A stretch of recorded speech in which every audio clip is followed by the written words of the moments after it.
तब क्या हो जब मंदिर जैसी जगहों पर ऐसी ऐसी रहस्यमयी बातें निकलकर सामने आने लगे, जिनके बारे में सुनकर किसी के भी होश उड़ जाएं। जी आपने बिल्कुल सही सुना। आज के इस वीडियो में हम आपको ऐसी रहस्यमयी बातें बताने वाले हैं जिसे सुनने के बाद आप ये मानने पे मजबूर हो जाएंगे कि वाकई में भगवान है। इसलिए वीडियो में इसी तरह अंत तक बने रहें। और हाँ, अगर अभी तक चैनल को सब्सक्राइब नहीं किया है तो बिना एक पल की भी देरी किए फटाफट चैनल को सब्सक्राइब जरूर कर दें। दोस्तों, भूत प्रेत जैसी अकल्पनिक चीजों का किसी सुनसान और डरावनी जगह पर होना कोई बड़ी बात नहीं है।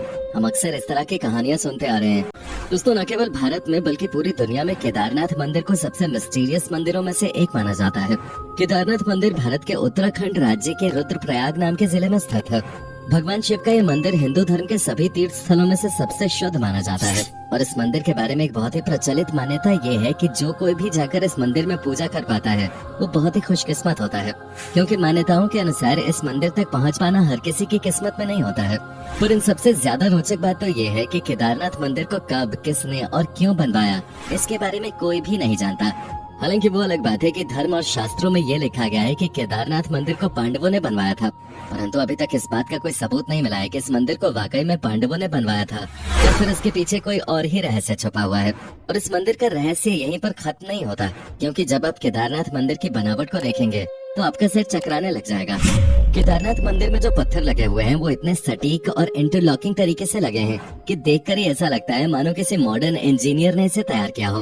पर ऐसा होना तो संभव नहीं है, क्योंकि ये मंदिर आज से हजारों साल पुराना है। और जिस किसी भी वक्त ये मंदिर बना होगा उस वक्त आज के समय में इस्तेमाल की जाने वाली मॉडर्न टेक्नोलॉजी का नामो निशान तक नहीं था। ऐसे में बिना किसी वर्तमान टेक्नोलॉजी के इस मंदिर को ऐसा बनाना अपने आप में किसी चमत्कार से कम नहीं है, क्योंकि कोई भी तूफान आए या फिर कितना ही बड़ा बवंडर क्यों ना आ जाए, इस मंदिर को कुछ भी नहीं हो सकता। अभी तो 16 जून 2013 को इतनी बड़ी सुनामी और तूफान में पूरा उत्तराखंड पानी में बह गया। यहाँ तक कि आज के जमाने की बड़ी बड़ी बिल्डिंगें जमीन पे ताश के पत्तों की तरह बिखर गई थी। कितनी सारी बिल्डिंगें पानी के साथ पूरी तरह से तबाह हो गयी, लेकिन केदारनाथ मंदिर को आज तक नहीं आई।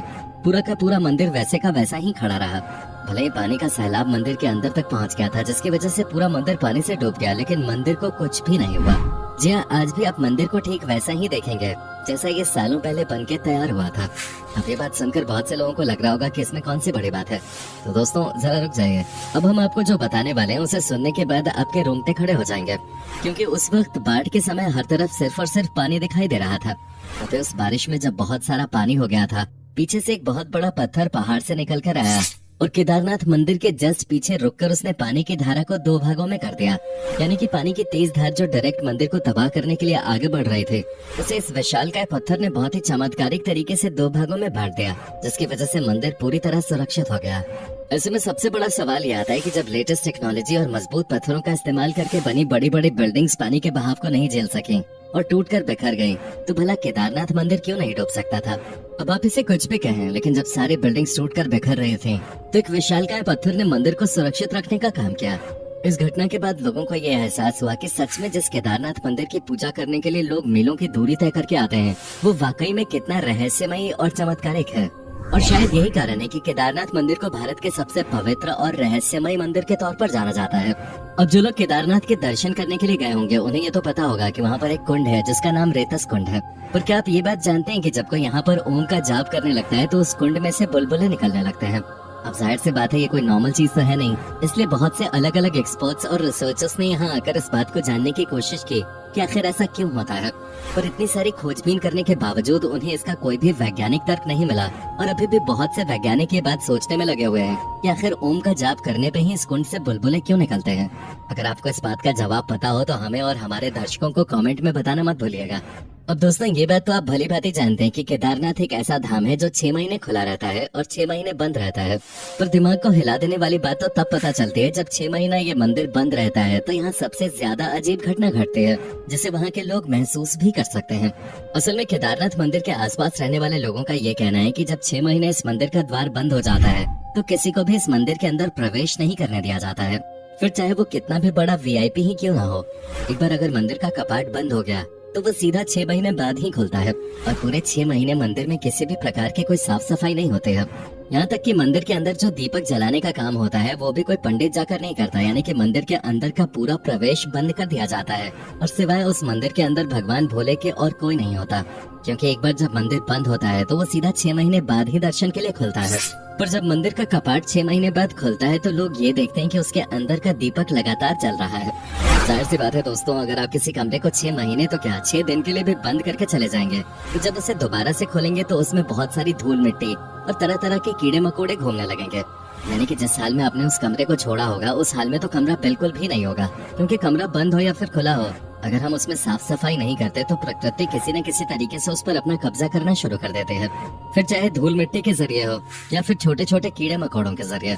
लेकिन जब स्वयं ब्रह्मांड को चलाने वाले भोलेनाथ किसी जगह पे हो तो प्रकृति की क्या मजाल कि वो उस जगह के आसपास भी फटक सके। तभी तो पूरे 6 महीने बाद जब केदारनाथ का कपाट खुलता है तो वो बिल्कुल भी गंदा नहीं होता। जिस स्थिति में पंडित कपाट को बंद करते हैं उसी स्थिति में कपाट को खोलने पर अंदर का मंदिर बिल्कुल उसी स्थिति में मिलता है। अब चलिए ये बात तो फिर भी हजम हो जाती है कि कपाट बंद करने के 6 महीने बाद जब मंदिर को खोला जाता है तो उसमें सब कुछ बिल्कुल वैसा ही होता है। लेकिन 6 महीने तक लगातार बिना किसी की सहायता के दीपक का जलना सच में एक बहुत बड़ा चमत्कार है। यहाँ तक कि लोगों का मानना है कि केदारनाथ के इस मंदिर में 6 महीने तो इंसान भगवान शिव की आराधना करते हैं, लेकिन जब कपाट बंद हो जाता है तो उसके बाद 6 महीने तक दूसरे देवी देवता आकर भगवान की पूजा करते हैं और इस बात का सबूत जलता हुआ दिया चीख चीख कर देता है। वरना क्या आपने कभी सुना है कि किसी मंदिर में 6 महीने तक एक दिया जल ही रहा है और वो बुझने का नाम ही नहीं ले रहा? इस तरह का चमत्कार सिर्फ और सिर्फ केदारनाथ में ही हो सकता है। इसलिए कहा जाता है कि केदारनाथ मंदिर में भगवान की असीम शक्तियाँ मौजूद है। यही वजह है कि लोग केदारनाथ मंदिर को इतना ज्यादा पवित्र और रहस्यमयी मानते हैं। लोगों के मन में केदारनाथ के लिए जो आस्था और विश्वास है वो वाकई में अद्भुत है, क्योंकि ये मंदिर खुद बहुत अद्भुत है। इसकी तुलना हम किसी भी दूसरे मंदिर से नहीं कर सकते। हालांकि कहने को तो ये भगवान का घर है और बाकी मंदिर भी भगवान के ही घर है, लेकिन जो चमत्कारिक शक्तियाँ आपको केदारनाथ में आने के बाद महसूस होंगे वो आपको कहीं भी महसूस नहीं होंगे। मंदिर के अंदर कदम रखते ही ऐसा लगता है मानो स्वयं भगवान शिव का हाथ सिर पे आ गया है और अब सारी तकलीफें खुद ब खुद ही मिट जाएंगे। और हम ये बात सिर्फ इसलिए नहीं कह रहे हैं, ये किसी धर्म विशेष का मंदिर है और सभी को इसमें होने वाले चमत्कारों पर विश्वास करना चाहिए। हम इसलिए कह रहे हैं क्योंकि इस मंदिर में होने वाले चमत्कार प्राकृतिक नियमों से बिल्कुल अलग हैं, जो कि विज्ञान के दृष्टिकोण से भी काफी रोचक है।